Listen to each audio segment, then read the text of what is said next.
Hello friends, in this video I will show you how to show paragraph marks in Microsoft Word document.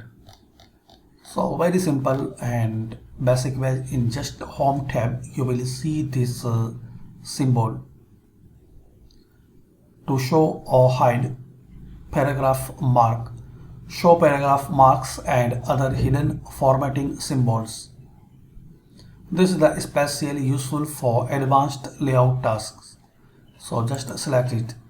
Now here you will see paragraph mark and all hidden symbols,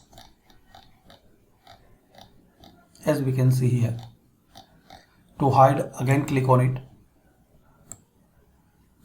So this is the way guys to show and hide paragraph marks in Microsoft Word document.